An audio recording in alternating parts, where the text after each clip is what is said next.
It's not every day that Ugandan manufacturers are able to manufacture machines that are exportable beyond the confines of Uganda. But today, we have a group of entrepreneurs that have scaled that challenge and are today making machines for the regional market.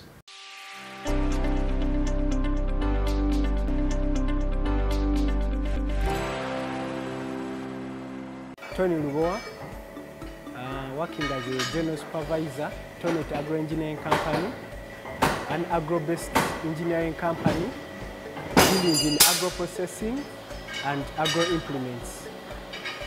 Tonet has been in business for over 20 years, since 1996, and it has been serving the country with agro-implements and machinery. Tonet is in agro-processing, that's changing farm products into useful products. Something like animal feed mills, feed mixers, soya threshers, peanut paste makers, and so on. Then there are also farm machineries such as plows, planters, dryers, harvesters, and so on. So we work on customer-based interests to serve the farmers. So we work with individuals on customer basis, one-on-one, then NGOs such as Oxfam, Climo Trust, IITA, then local government through my youth Ministry of Agriculture, NADS, and local government facilitations or agriculture development projects at the local basis. Tonet is customer-based implement. So a customer can come with his interests and we put it into reality. So we don't have that, we deal with only this, but we work with the customer to make sure that there is something that you benefit from Tonet. Our skill-up projects come up through, again, NGOs and government-aided projects. So currently we are under a UZIA-aided skill-up, whereby we get students on all different levels and we teach them some activities and skills. So we give them skills in which they are interested in. The youth are getting jobs. Most of the youth we trained get jobs. Some we retain them here. Some of the workers here are through the Skill Up project. So through them we also benefit by getting workers. We get workers because we train them and they are equipped with some knowledge. So even other players in the same field get workers, and also the students themselves, they get employment and they start benefiting from the skills they've acquired. As a company, we are exposed because we get funders that want to bring in more students to gain more knowledge. There are challenges of our business, and they are not so unique. They cut across to also other companies. Yeah, the taxes, the fluctuation in prices of raw materials, the big gap between us, the fabricators, and the implementers, whereby some people don't know what we are working on, but they know how to bring in the tax rates of what we are working on. Solutions, we go out and talk to the implementers. We talk to the ministry so that it can also consider us in all their projects.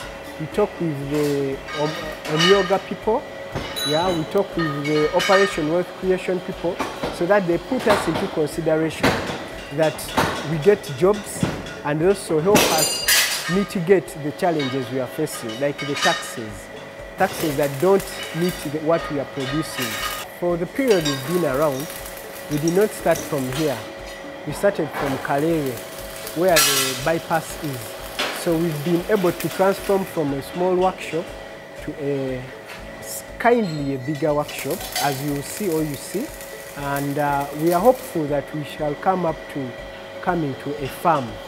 Yeah, and we've been able to serve country, Uganda as a country, and also extend our services to East Africa and also Africa. Yeah, we joined UZIA and have been members of UZIA close to 15 years. They've given us a lot of exposure, direct and indirect. We've been able to get funders through them because they can link us to potential funders, and we've been able to get market for our products because they also serve as a market, and we can exhibit in their showcases, and we also get customers and market for our products.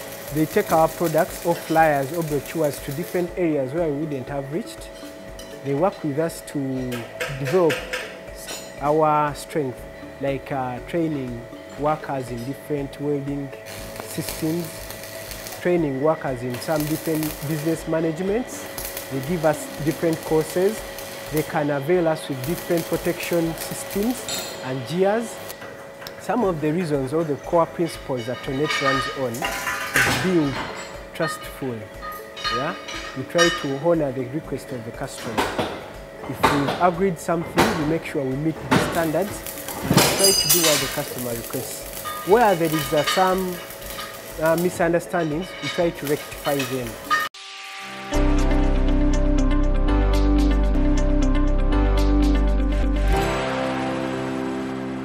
On this show, Money and Markets, we are committed to sharing with you tips on how you can survive in business, but not just survival, but thrive. And today, we're again bringing you more of those thoughts of wisdom in business.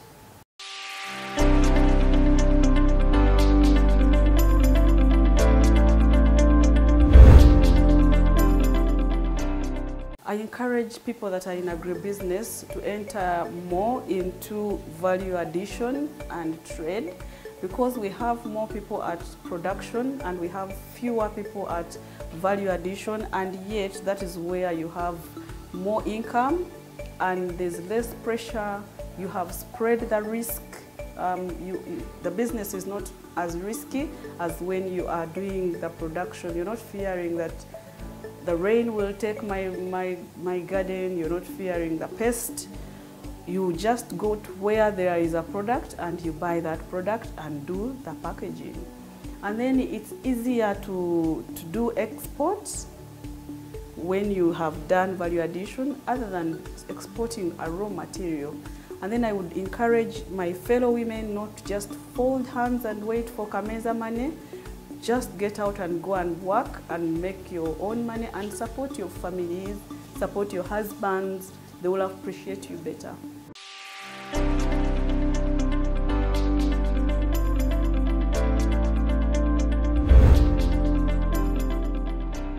There are many business people that are struggling today to just manage the simple operational tasks that we deal with on a daily.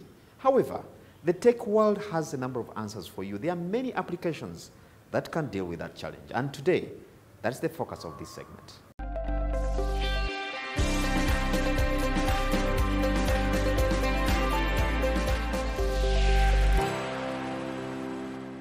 My name is Jonah Kasinga. I'm a software developer. I develop software at a company called Mavtech Planet. Mavtech Planet is a software company, and its trade is basically software development and website design and development. We develop real-world solutions that apply to the business world and install them and sell them. Things have changed today, and this is a digital era, like everyone says. It has become so expensive, as a matter of fact, to run business without taking care of the digital bit. For example, if we looked back in our traditional setup, where if someone wanted to monitor whatever was happening in their small shop, they would need to hire an extra relative, for example, to keep monitoring the other employees or an extra staff to always help them out in balancing. That is something we always did in the traditional setup. Now that thing takes a lot of time, first of all. And like we always hear that it's human to error, it's indeed something that is erroneous at the end of the day. You'll always make errors.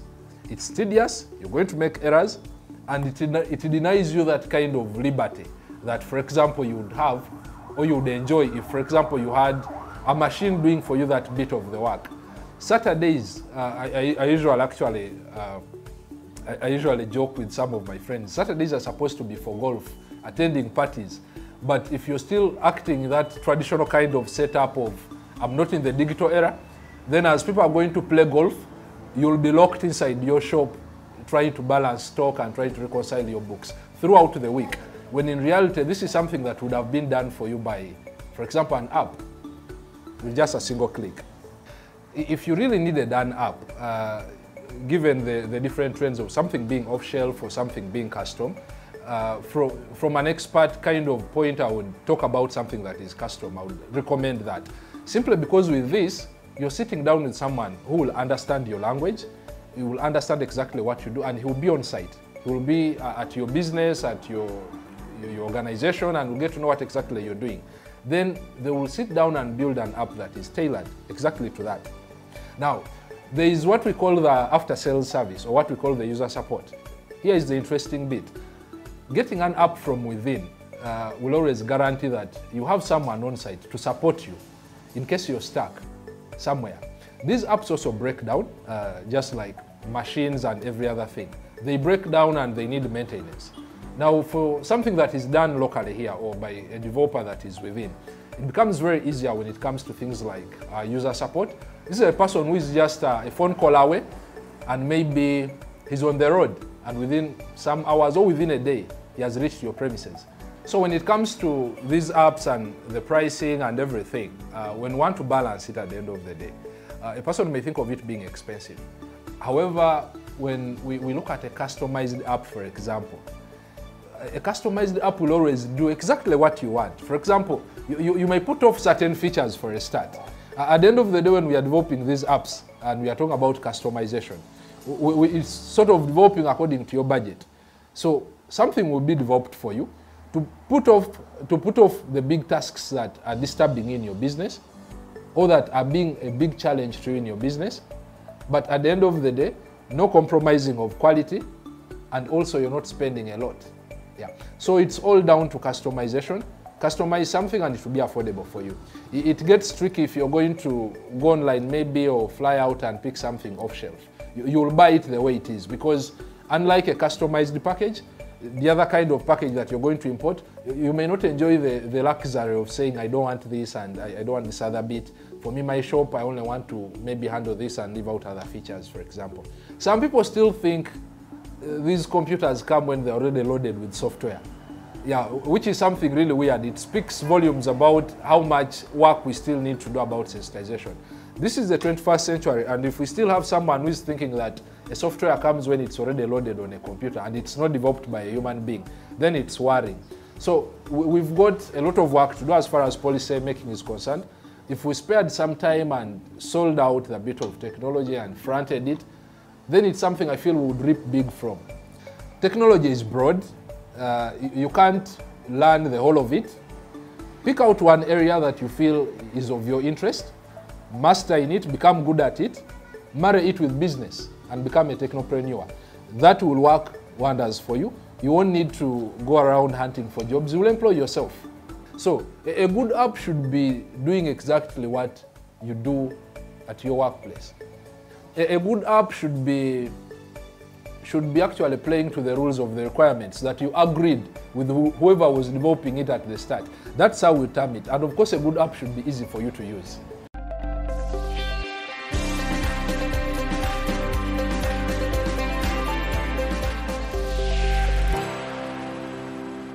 And with that, we've come to the end of this week's edition of Money and Markets. Thank you for being part of the show. Now, if you have any questions, comments, or suggestions, we'd like to hear from you. Don't hesitate to send them through. I've been your host, Charles Woji. From me and team, we'd like to wish you a very good evening. God bless.